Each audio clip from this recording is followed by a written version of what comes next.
Karna's story in the Mahabharata is a tale of unmatched heroism, relentless loyalty, and heartbreaking tragedy.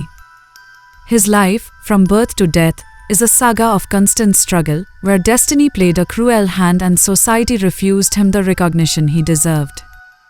Though Karna was born to greatness, his life was marked by injustice, prejudice, and curses that eventually led to his downfall. Karna's life began in extraordinary circumstances. Kunti, the mother of the Pandavas, was granted a divine boon by sage Durvasa, allowing her to invoke any deity and bear a child. Out of curiosity, Kunti invoked Surya, the sun god, and gave birth to a radiant child who was born with Kavacha, a natural armor, and Kundalas, earrings, making him invincible. However, as Kunti was unmarried, she feared the societal shame of bearing a child out of wedlock. In desperation, she placed her newborn in a basket and set him afloat on the river. The infant was discovered by Adhirtha, a charioteer of the Kuru kingdom, and his wife, Radha. They raised Karna as their own son, giving him love and care but no access to the privileges of royal life. As a young boy, Karna was curious, intelligent, and fiercely ambitious. His dreams extended far beyond the limitations imposed by his social status. Though he grew up believing he was a charioteer's son, his innate qualities set him apart from his peers. Karna's deep desire was to become a warrior of extraordinary skill. He admired the Kuru princes, especially Arjuna, and aspired to surpass them. However, when Karna approached Dronacharya, the royal teacher of the Kuru princes, for training, he was rejected because of his perceived low birth. This rejection deeply wounded Karna but did not diminish his determination. Instead, he sought out Parshuram, a great warrior sage known for his hatred of Kshatriyas. To gain Parshuram's tutelage, Karna disguised himself as a Brahman. Under Parshuram, Karna flourished, mastering the skills of warfare and archery. But fate had a cruel twist in store. One day, while Parshuram rested with his head on Karna's lap, a blood-sucking insect bit Karna. Despite the pain, Karna did not move, fearing he might disturb his guru. When Parshuram awoke and saw the wound, he realized that Karna could not be a Brahman, as no Brahman could endure such agony. Furious at being deceived, Parshuram cursed Karna. He declared that Karna would forget the knowledge he had gained at the moment he needed it most. This curse, tied to Parshuram's wrath, would have devastating consequences for Karna later. Karna's misfortune did not end there. One day, while practicing archery, he accidentally killed a cow. The owner, a Brahman, cursed him, saying that his chariot wheel would sink into the ground during a critical moment in battle, leaving him defenseless. Even Mother Earth cursed him. When Karna once struggled to pull his chariot out of a ditch, he offended the Earth goddess, who vowed to betray him when he needed her support the most. Despite these curses, Karna's determination and skill continued to grow. His life took a dramatic turn when he participated in a tournament held by the Kauravas and Pandavas. Karna's display of archery was so brilliant that it rivaled Arjuna's, drawing gasps of awe from the audience.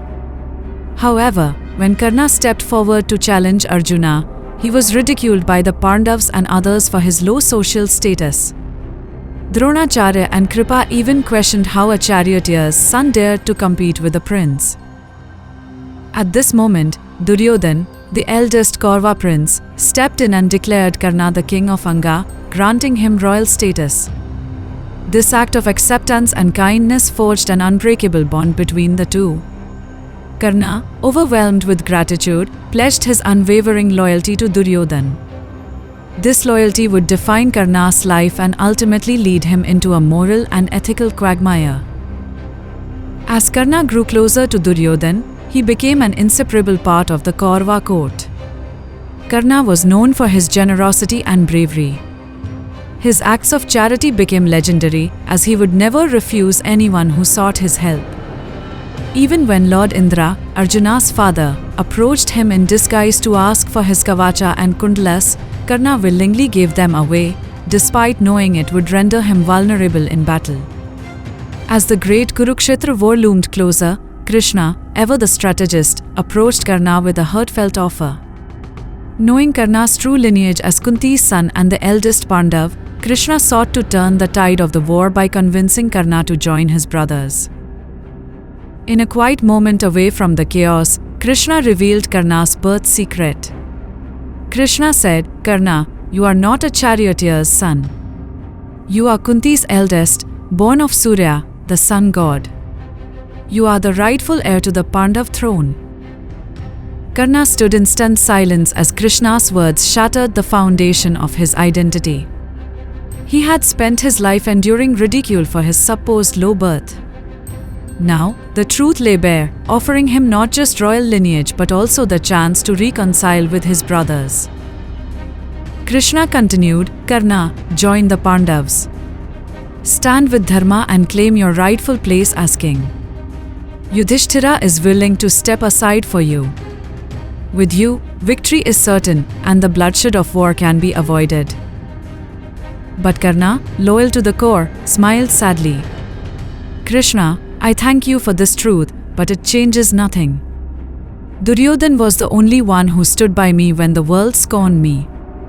He gave me respect, a kingdom, and his friendship.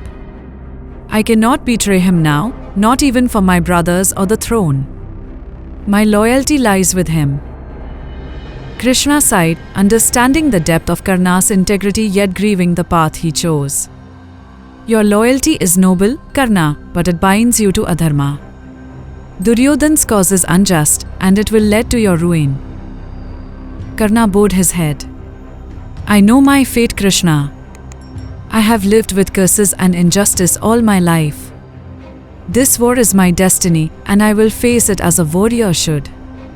Let it be said that Karna lived and died with honor, even if the world calls me misguided." Krishna, with sorrow in his eyes, touched Karna's shoulder. "You are a tragic hero, Karna. Your story will echo through time as one of greatness, loyalty, and heartbreaking choices. May you find peace beyond this battlefield." The conversation left Krishna with a heavy heart, and Karna, resolute yet burdened, returned to the side of his friend and benefactor, Duryodhan. The words they exchanged lingered as a testament to the complexity of dharma and the sacrifices demanded by loyalty. Later that night, Karna sat alone in his tent, staring at the flickering flame of a lamp. Krishna's words weighed heavily on him, stirring emotions he had long buried. As he sat lost in thought, the tent flap rustled, and a figure stepped inside. It was Kunti. "Karna," she began softly, "I am your mother. You are my firstborn, the eldest Pandav. Come with me, leave Duryodhan, and join your brothers and end this war." Karna's expression hardened, though his voice trembled. "Mother, why now? You abandoned me at birth. Where were you when the world scorned me for my low birth? Duryodhan gave me dignity when you left me with none. I cannot betray him." Tears welled in Kunti's eyes. "I was young and afraid, but now I beg you, as a mother, to come home." Karna shook his head, his resolve firm. "My loyalty is my dharma. I will fight for Duryodhan. But I promise this, I will not harm your other sons, save for Arjuna. You will still have 5 sons, whether it is I or Arjuna who falls." Kunti wept silently, placing her hand on Karna's head. "You are noble, my son. May the world remember your greatness." During the war, Karna proved himself to be a warrior of unmatched valor. He killed many mighty warriors, including Ghatotkacha, the half-demon son of Bhima. However, Karna's life was haunted by the curses he carried. When the climactic battle between Karna and Arjuna finally occurred, fate intervened. As predicted, Karna's chariot wheel sunk into the ground. True to his warrior's code, Karna refused to continue fighting until he had fixed his chariot. But this left him vulnerable, and Krishna urged Arjuna to strike. Reluctantly, Arjuna released his arrow, killing Karna and ending his tragic life. Karna's story is a profound exploration of destiny, loyalty, and injustice. Despite being the son of a god, he lived his life as an outcast. His loyalty to Duryodhan, while admirable, often led him into morally questionable actions. Yet, his generosity and bravery were unparalleled. Karna's life teaches us that even the greatest heroes can be shaped by the circumstances they are born into and the choices they make. Karna remains one of the most complex and tragic figures in ancient Indian history. His story resonates across time as a reminder of human resilience, the cruelty of fate, and the power of unwavering loyalty. And that, dear viewers, is the tragic tale of Karna, an unsung hero whose life was shaped by destiny, loyalty, and the injustices of his time. His story reminds us of the strength to persevere, the courage to stay true to our promises, and the pain of being misunderstood. If Karna's journey moved you as much as it moves us, let us know your thoughts in the comments below. Don't forget to like, share, and subscribe for more such timeless stories from the Mahabharata. Until next time, keep reflecting on these epic tales because they hold lessons that resonate even today. Thank you for watching.